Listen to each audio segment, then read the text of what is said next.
Austin Stellato here for ICTV with Director of Cross Country and Track and Field here at Iona, Riccardo Santos. Coach, thank you for joining me today. Thanks for having me. Before you were a coach here at Iona, you were a student athlete, and obviously you've coached here for so long. So what does Iona mean to you? I mean, it means a lot. I obviously, as a student athlete, it gave me the opportunity to compete at the NCAA Division I level. It gave me the opportunity to get a great education. I chose Iona because I felt it was the best place for me. And if I had to go back and do it all over again, I wouldn't change a thing. It's a place where it's a small school, so you get that personal feeling with professors, and it was just a great experience for myself. Now, when you joined the Iona staff, the Iona cross country team obviously had such a strong reputation, not just within the MAC, but nationally as well. So, how important was it to you to keep that tradition and legacy going of Iona cross country? Oh, it was really important. There's a lot of pressure to do so, but I was filling in some big shoes with my old coach Mick Byrne, and big shoes and a big personality. No, it's one of those things where it was a tall order, but I think myself and my staff did a great job of continuing that tradition. I've been very lucky over the years to have a lot of great assistant coaches that have worked with me and that have helped me. It's definitely a team atmosphere and a team dynamic when you're trying to compete at a national level. You need a lot of great people around you, and I've been lucky to have that with my coaches and also with my athletes. Yeah, it was a tall order and something that I think we did good work with, and we accomplished a lot of great things. As a coach, you've coached some runners that have gone on to both international and to run in the Olympics, and as well as some All-American runners here at Iona. What does it mean as a coach to coach runners who achieve sort of the highest level in your sport?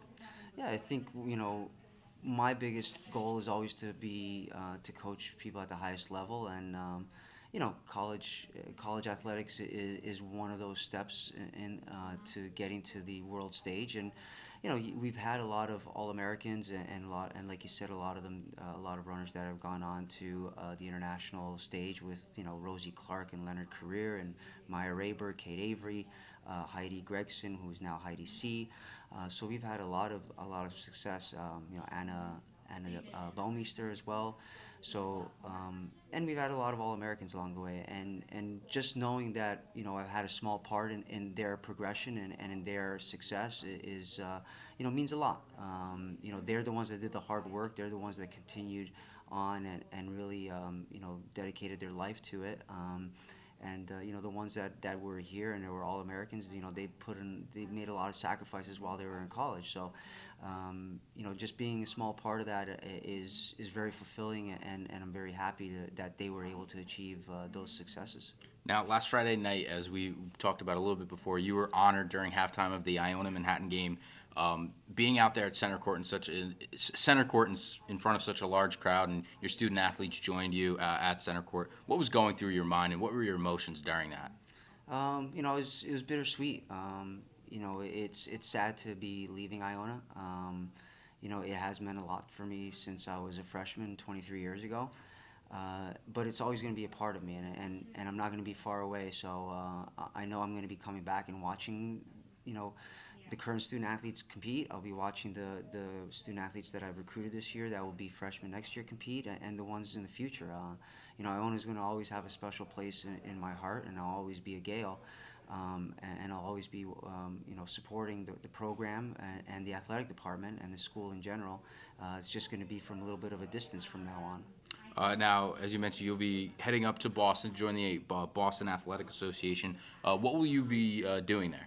Yeah, so they have a high performance group, which is a group of post collegiate athletes that are trying to get to world championships, Olympic championships, or Olympics, I should say, and really compete on a national stage in the professional ranks. So I'll be working with that group, and I'll also be doing some work with their regular club runners and some grassroots work with them as well. So it's an exciting time. It's something that's a little bit different than what I'm doing now. So 'cause obviously we're going to be taking that next step and coaching athletes that are and on that next level now. But it's something that I'm excited for and really looking forward to it. And looking back, what is, if you could pick out one moment from your time here at Iona, what's one moment that really sticks out for you? Well, I got to say it's probably indoor NCAAs back in 2011 when Lenny Creer won the first national title in school history. He went on to win the outdoor 10K that year, and obviously we've had Kate Avery win the cross country title. All special, all three of those titles special. All three, all of the, titles that we've won in MAC cross country are special. But I think, when Lenny won that NCAA title indoors in 2011, it really gave a sense of like, wow, okay, someone at Iona can win a national title, and it can be done, and it's just been done. And I think that was a very special moment. Anything as a runner here that stick out? Myself? Yes, yourself. I think the biggest thing when I was a runner here was that I take, at the time when you're in it and you're competing, obviously, I was an All-American in cross country, and that was very special to me. But when looking back now, what I take back from it is the memories of going on trips with my teammates and the team camaraderie that we had, and the relationships that were built during that time. That's what I take from it the most now. All right, thank you for joining us, Coach. Best of luck going forward. Thank you, appreciate it.